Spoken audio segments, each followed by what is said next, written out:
باللہ من الشیطان الرجیم بسم اللہ الرحمن الرحیم. And of time the last chapter, یعنی آخر الزماں کے گم شدہ باب، 5واں حصہ.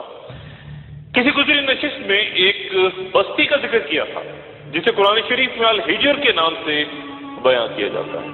مدینہ منورہ سے کچھ 110 کلومیٹر جنوب مشرق میں واقع اس مقام سے جب رسول اللہ صلی اللہ علیہ وآلہ وسلم غزوہ تبوک کے سفر کے دوران گزرے تو بیان ہوتا ہے کہ آپ صلی اللہ علیہ وآلہ وسلم نے اپنے ساتھیوں سے نہ صرف یہ کہ تیزی سے نکلنے کی ہدایت کی بلکہ وہاں موجود پانی کے ایک کنویں سے استفادہ حاصل کرنے سے بھی روک دیا.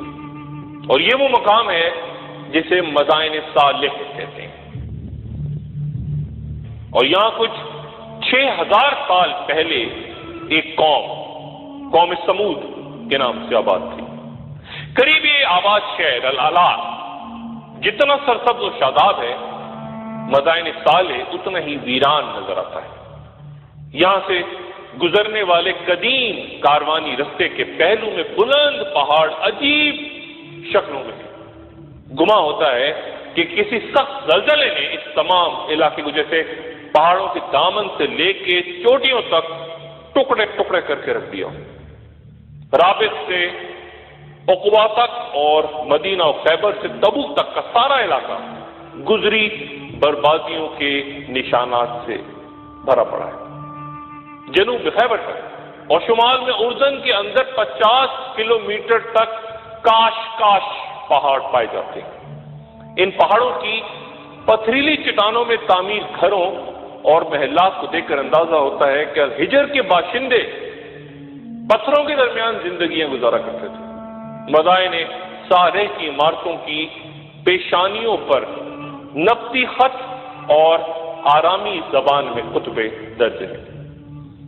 ایک عمارت قصر البنت یا شہزادی کے محل کے نام سے معروف ہے، جبکہ ایک کا نام بنت الحریمات ہے، اور ان تمام میں کسی دروازے کی دہلیز نہیں.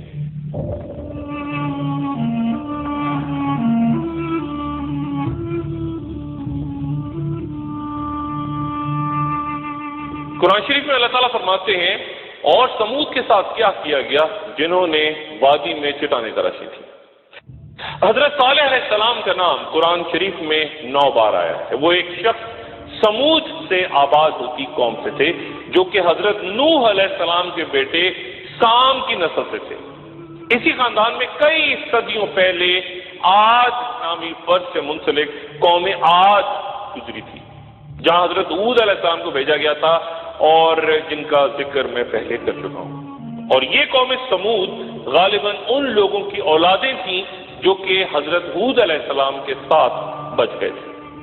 یہ بت پرست قوم جو حضرت صالح علیہ السلام کا مذاق اڑاتی اور کہتی کہ اے صالح تم خود بھی غور کرو، اگر ہم باطل پرست ہوتے، خدا کے مذہب کے منکر ہوتے تو آج ہم کو یہ شان و شوکت، عالیشان محلات، میوہ جات، چیری پھلوں کی کثرت، نہروں اور عمدہ مرغزاروں کی افرائش حاصل نہ ہوتی. اے صالح تو خود کو اور اپنے چند حامیوں کو دیکھ کر بتا کہ خدا کے پیارے ہم ہیں یا یہ غریب اور تنگ دست لوگ. حضرت صالح علیہ السلام ان کی گمراہی پہ افسوس کا اظہار فرماتے کہ نادانو اپنی عیش سامانی پہ غرور نہ کرو اور خدا کے سچے رسول اور اس کے دین کا مذاق نہ اڑاؤ، اس لیے کہ اگر تمہارے غرور اور تکبر کا یہی حال رہا تو پل بھر میں یہ سب کچھ فنا ہو جائے گا. پھر نہ تم رہو گے اور نہ تمہارا یہ ساز و سامان جس پر تم ناز کرتے ہو. اگر تمہارا یہ حال رہا تو سب کچھ فنا ہو جائے گا. جواباً قوم سمود کے سردار کہتے ہیں کہ اگر کوئی رسول ہونا ہی تھا تو اس کے اہل تو ہم تھے نہ کہ صالح. اور پھر انہوں نے صالح علیہ السلام سے کسی معجزے کا مطالبہ کر دیا. صالح علیہ السلام نے پوچھا کہ کس قسم کا معجزہ چاہتے ہو؟ ان کی قوم نے کہا کہ وہ سامنے والے پہاڑ یا بستی کے اس پتھر سے جو کنارے پہ نصب ہے اس میں سے ایک ایسی اونٹنی نکال کر دکھاؤ جو اگر فوراً ہی بچہ پیدا کر دے تو ہم ایمان لے آئیں گے تمہاری باتوں پہ. صالح علیہ السلام نے اللہ تعالیٰ سے دعا کی تو سامنے پہاڑی سے اونٹنی ظاہر ہو گئی اور اس نے فوراً ہی ایک بچے کو جنم بھی دے دیا. یہ معجزہ دیکھ کے ایک سردار جندہ بن عمرو فوراً ایمان لے آیا، لیکن باقی تمام اپنے وعدے سے پھر گئے. صالح علیہ السلام نے تمام افراد کو ایک تنبیہ کی کہ خدا کا یہ فیصلہ ہے کہ پانی کی باری اس اونٹنی کے لیے ہے، یعنی ایک دن پانی اس کے لیے ہوگا اور ایک دن باقی تم سب قوم کے لیے، اور خبردار اسے کوئی اذیت نہ پہنچے ورنہ تمہاری بھی خیر نہیں۔ قوم سمود نے ایمان لانا تو قبول نہ کیا، لیکن پانی کی باری باری والی شرط جو تھی وہ قبول کر لی۔ کچھ عرصے کے لیے ایسا ہوتا رہا کہ ایک دن اونٹنی پانی پیتی، ایک دن وہ پیتے، کچھ عرصے کے لیے، لیکن پھر انہیں یہ بات بھی تکلیف دینے لگی۔ صلاح مشورے ہونے لگے کہ کس طرح اونٹنی سے جان چھڑائی جائے اور اسے قتل کر دیا جائے، لیکن کسی میں ہمت نہ تھی۔ آخر دو عورتوں نے قوم سمود کے دو مردوں کے سامنے خود کو پیش کر کے کہا کہ اگر تم اس اونٹنی کو قتل کر دو تو ہم تمہاری خدمت کے لیے حاضر ہیں۔ چنانچہ دونوں نے ایسا ہی کیا اور اونٹنی کو چراگاہ کی جانب جاتے ہوئے رستے میں قتل کر دیا۔ اونٹنی کا بچہ یہ دردناک منظر دیکھ کے چیختا ہوا بھاگتا سامنے پہاڑی میں جا کے غائب ہو گیا۔ حضرت صالح علیہ السلام کو اس واقعے کی خبر ہوئی تو آپ نے شدید دکھ کا اظہار کرتے ہوئے قوم کو مخاطب کیا کہ وہی ہوا جس کا مجھے خدشہ تھا۔ اب خدا کے عذاب کا انتظار کرو جو 3 دن بعد تمہیں تباہ کر دے گا، اور پھر ان پہ بجلی کی کڑک اور چمک کا عذاب نازل ہوا۔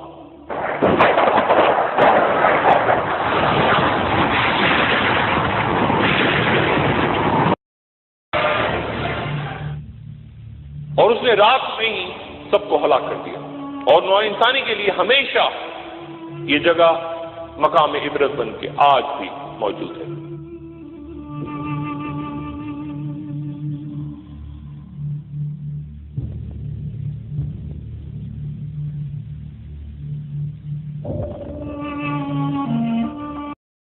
قرآن شریف میں اللہ تعالیٰ فرماتے ہیں اور جو لوگ ظلم کرتے تھے ان کو ایک ہولناک آواز نے آ پکڑا اور وہ اپنے گھروں میں اوندھے پڑے رہ گئے، گویا وہاں کبھی بسے ہی نہ تھے۔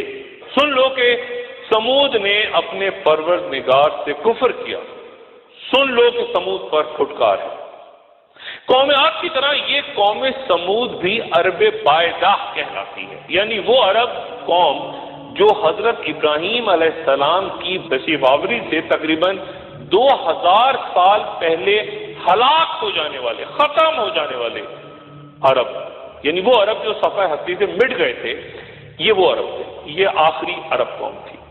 ان عربوں کی بہت کم تاریخ آج ہمیں ملتی ہے، ان میں سے کچھ قبیلے عذاب کا شکار ہوئے اور کچھ خون ریزی میں ختم ہو گئے، اور آج جو عرب دنیا میں آباد ہیں ان میں سے کچھ بڑی اکثریت میں کہتانی عرب ہیں جو کہ خاص عرب کہلاتے ہیں اور جن کا تعلق یمن کے ایک شخص کہتان کے 24 بیٹوں میں سے ایک جس کا نام یارب تھا، اور بیان ہوتا ہے کہ یہ عرب کا لفظ یرب سے نکلا ہے، یہ عرب اس کی نسل سے ہیں، اکثریتی عرب۔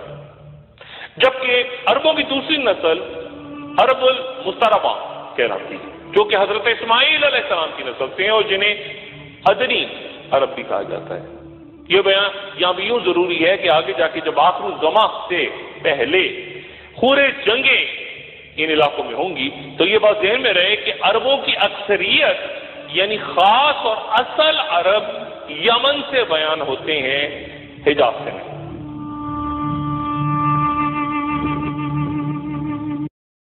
یہاں ذکر بنی اسرائیل کا بھی کرتا چلوں کہ پہلے بھی بات ہو چکی کہ اسرائیل حضرت یعقوب علیہ السلام کا لقب تھا جو کہ حضرت اسحاق علیہ السلام کے بیٹے اور حضرت ابراہیم علیہ السلام کے پوتے تھے۔ یہ بھی تفصیلاً ذکر پہلے کر چکا کہ بابل کے بادشاہ بخت نصر نے حضرت سلیمان علیہ السلام کا تعمیر کردہ ہیکل سلیمانی یا فرسٹ ٹیمپل جب یروشلم پہ حملے کے بعد تباہ کیا اور بنی اسرائیل کے کئی قبیلے وہاں سے ہجرت کر گئے اور کئی کو وہ اپنا غلام بنا کے ساتھ لے گیا، تو پھر یہ بنی اسرائیل کی گمشدہ قبیلے یا لاسٹ ٹرائبس کہلاتے ہیں تاریخ کے صفحات میں۔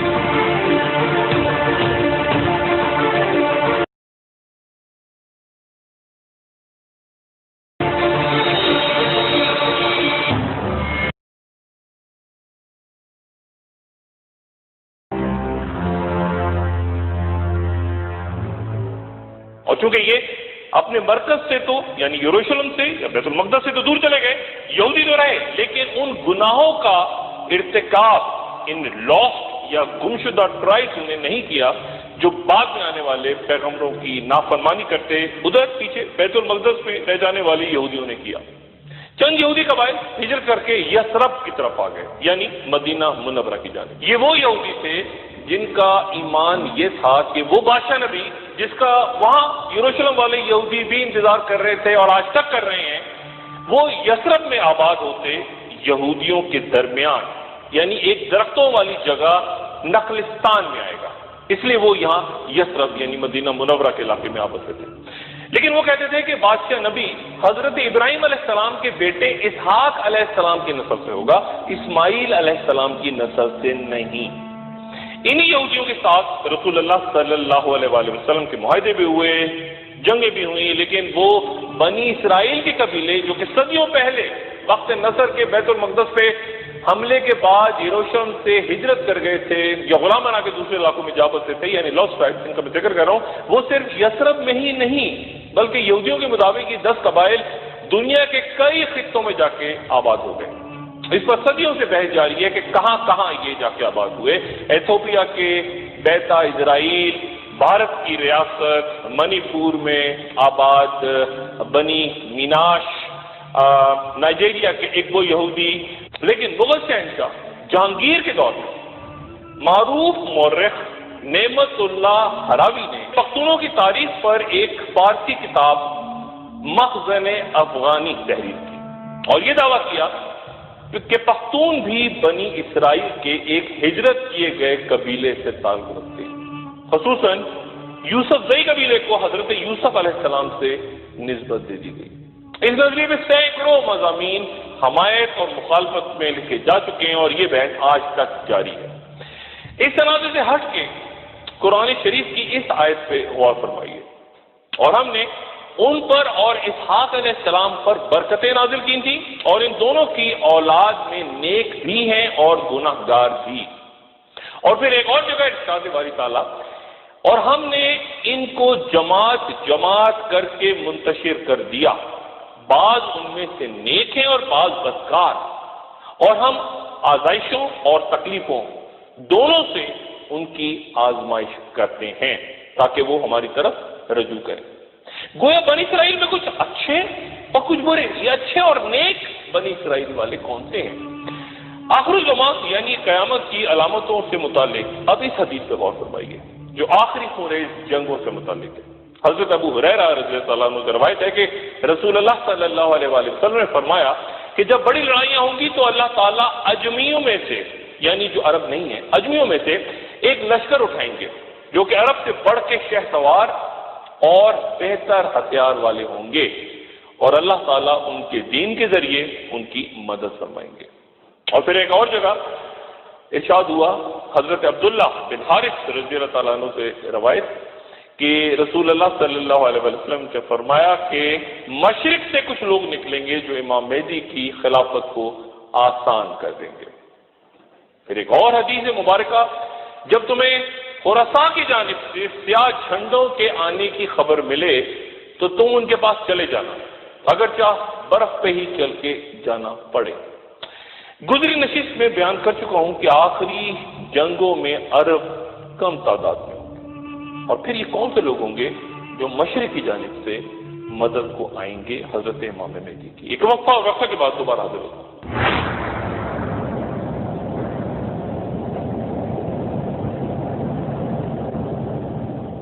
خوش آمدید۔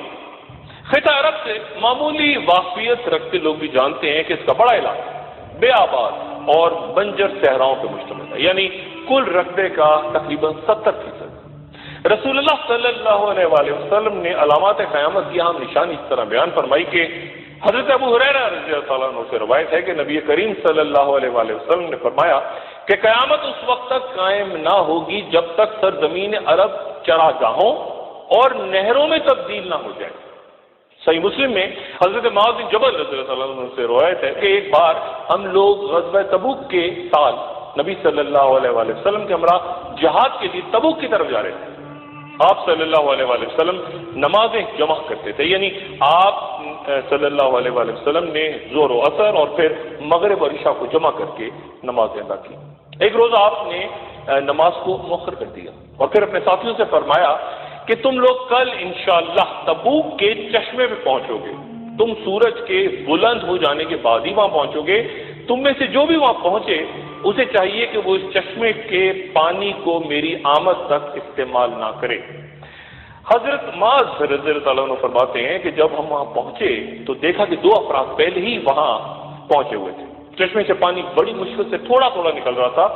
رسول اللہ صلی اللہ علیہ وآلہ وسلم نے ان دونوں سے پوچھا کہ کیا تم نے یہ پانی استعمال کیا ہے؟ تو ان دونوں نے بتایا کہ ہاں۔ آپ صلی اللہ علیہ وآلہ وسلم نے ان دونوں پر ناراضگی کا اظہار کیا اور پھر صحابہ کرام نے چشمے کا پانی اپنے ہاتھوں سے تھوڑا تھوڑا کر کے جمع کیا، حتیٰ کہ وہ کچھ مقدار میں جمع ہو گیا۔ رسول اللہ صلی اللہ علیہ وآلہ وسلم نے اس پانی میں اپنے ہاتھ اور چہرہ مبارک کو دھویا اور پھر آپ نے اس پانی کو واپس چشمے میں ڈال دیا۔ پانی ڈالتے ہی چشمہ پوری قوت سے ابل پڑا اور انتہائی کثرت اور تیزی سے بہنے لگا۔ لشکر کے لوگوں نے خوب پانی پیا اور پھر رسول اللہ صلی اللہ علیہ وسلم نے فرمایا کہ معاذ، اگر میری زندگی نے وفا کی تو تم دیکھو گے کہ یہ سارا علاقہ باغات اور آبادی سے بھر جائے گا۔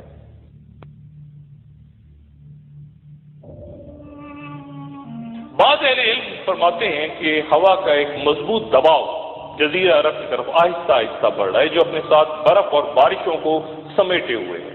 ان چیزوں کے باعث بالعموم پیداوار اور خوشحالی کی کثرت ہو جائے کرتی ہے۔ اللہ تعالیٰ اس بات پہ قادر ہے کہ وہ صحرائے عرب کو باغات، سرسبز میدانوں اور گھنے سایوں میں تبدیل کر دے۔ آج نہ صرف اس تبوک کے علاقے میں بڑی بڑی زرعی اسکیمیں ہر طرف پھیلی نظر آتی ہیں، بلکہ آپ کئی عرب ممالک میں جہاں چند سال پہلے تک ہر طرف بنجر زمینیں اور ریت کے ٹیلے نظر آتے تھے، اب وہاں دنیا کے مختلف ممالک سے خاص مٹی، کئی انواع اقسام کے ایسے درخت اور پودے جن پر مقامی آب و ہوا بھی اثر انداز نہیں ہوتی، پانی کے خصوصی انتظام کے ساتھ جدید زرعی سائنسی طریقہ کار سے لگائے جا چکے ہیں۔ اور ڈیزرٹ گریننگ کا یہ طریقہ باقاعدہ ایک انتہائی اہم کردار دنیا کے کئی ممالک میں ادا کر رہا ہے۔ گویا قرب قیامت کی ایک اور اہم علامت ہمیں اس صورت نظر آتی ہے پوری ہوتی ہے۔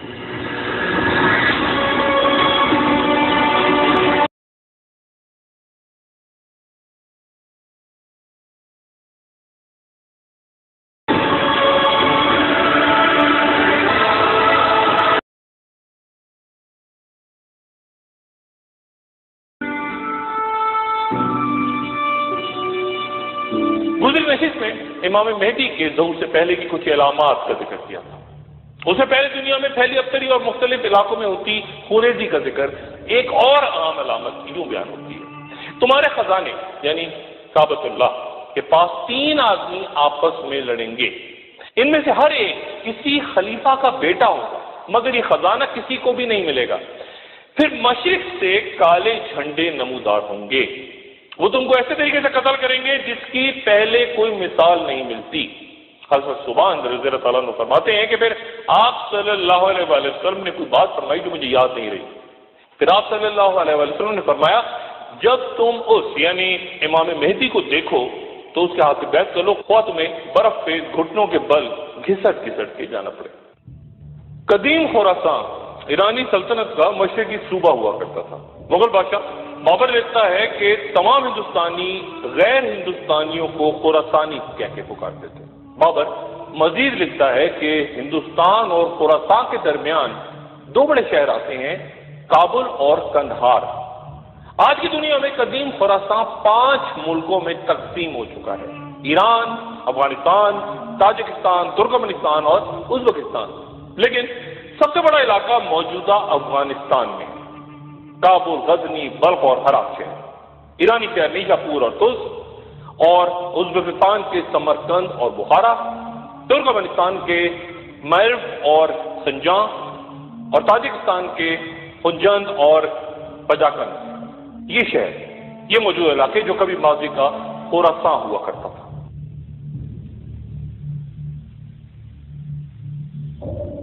کیا یہ بات حیران کن نہیں کہ ماضی کی طرح ایک بار پھر اب کئی پچھلی دہائیوں سے افغانستان تمام بڑی عالمی طاقتوں کا مرکز بنا ہوا ہے، اور وہ قریبی جو اس علاقے سے شروع ہوئی تھی اب مشرق وسطیٰ کے انتہائی پرامن ممالک کو اپنے لپیٹ میں لے رہی ہے۔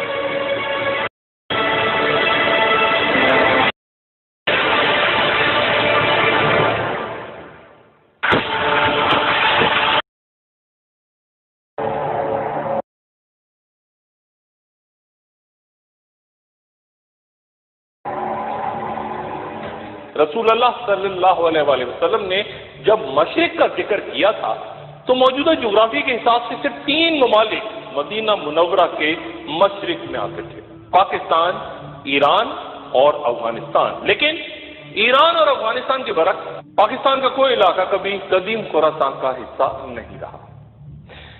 امام ابن کثیر رحمۃ اللہ علیہ کے مطابق رسول اللہ صلی اللہ علیہ وآلہ وسلم کے جھنڈے کا رنگ یا علم کا رنگ بھی سیاہ تھا، جسے عقاب کہا جاتا تھا۔ اموی خلافت کا تختہ الٹ کے عباسی خلافت قائم کرتے اہم کردار